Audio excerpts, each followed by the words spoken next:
But I tell them all the time, it's like, look, man, God puts us through some amazing, heavy-duty nonsense, man, and we think that we can't handle it. I said, but God don't give you nothing more than you can't handle. I said, He's just testing the mettle of the man. He wants to see what you can and cannot take. He wants to see if you're up to it. I said, so don't get disappointed. I said, believe me. I said, for a while there, I was at the top of the world. I was making $6,000-7,000 a week, doing fiber optics. And then, when I was fighting in the state of Alabama, I was living in your kid got jacked. Yeah, but I was living in a Guatemalan's auto body shop for 9 months, and I was eating food out of a garbage pail, man, from the wetback Mexicans were throwing away to try to stay alive. Oh yeah. How old were you then? 38, 39. 39, really? Yeah, but like I said, I was on the top of I had a beautiful house, I had a Corvette, I had everything, man. I still kept the Camaro. I left that with my family in Virginia. That white one? Yeah, but I didn't lose everything because I was just leaving family in Virginia hold for me while I was down in Alabama fighting them. But man, that cost me hundreds of thousands of dollars to fight these bastards. But they weren't going to win. I was like, no, you fucked with the wrong guy. Yeah, you didn't lose your mind. Thank God. Oh no, I just kept going at them a little bit at a time. I said, it might take 10 years, 20 years, 30 years. I said, but I'm going to get you. And it took about 11, 12 years. And now this is the 12th year. So, it just takes time. But like I said, thank God, I got them slow and steady like that.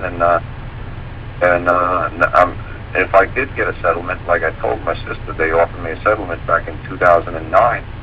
And I said no. And if I did, then nobody would have ever heard of me. But that's what I wasn't thinking, when they offered me a settlement. I just like, no, man, it don't feel right. You ain't getting off that easy. You're not just going to give me some money and it's going to go away. Was that the settlement where you had tape recorded that attorney and you told him you tape recorded? He said, well, how can we settle this, Mr. Lentz? And he said, I don't know what I'm going to say right now. Right, I don't know what I'm study the law. I don't know what proper compensation is. I'll get back to you. And that's the first time I talked to Gordon Hall was way back then. I said, look, I started listening on internet radio to see who did this kind of stuff, and then I heard hidden talking as like conditional acceptance. Acceptance. Yeah. Right, like I Googled something like that. It's like, how can I accept an offer? And then it just popped up to his name and his thing, and the next thing you know, I'm starting to listen to these talk shows, and I start listening to internet radio, and next thing you know, I start calling up people, and next thing you know, I'm doing this. Yeah, that's one thing that I'd like to say on the air is that is what distinguishes a good teacher from a bad teacher. That a good teacher may also learn.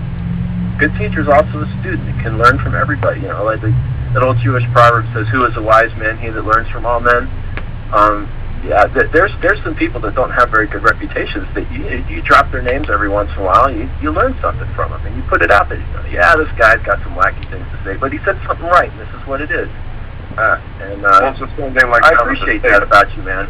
I don't really care for Gordon Hall, and I heard him chew you out on that call and in the archives there, and I don't ever want to hear him again. I hadn't really heard of him before, and he just promised his daughter. He swore off swearing, and there you go. 2 seconds later, I just buzzed the poor guy. Where's the self-control? He's going to stand in court with that kind of self-control. Yeah. Okay, right. You're going to have a whole lot of success, right? Okay, I'm moving on. Yeah, but like I said, I got very lucky with all of this. I said that like a man today, he came up to me, and he says to me, I got he's got a hell of a check, and he couldn't figure out how to cash it because he was worried about the tax liens and the IRS.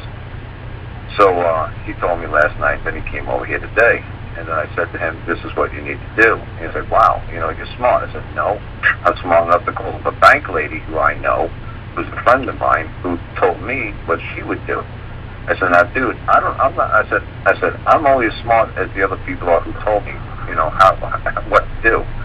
I said, this is an original thought that came out of my head. I said, believe me, I called to this lady, and who's a banker, and I asked the banker lady this morning, it's a Saturday, and she gave me all the alternatives that I could try to do. And now I'm just passing this information on to you. Now, you think I'm a rocket scientist, but, dude, believe me, 20 minutes ago, I didn't know the answer.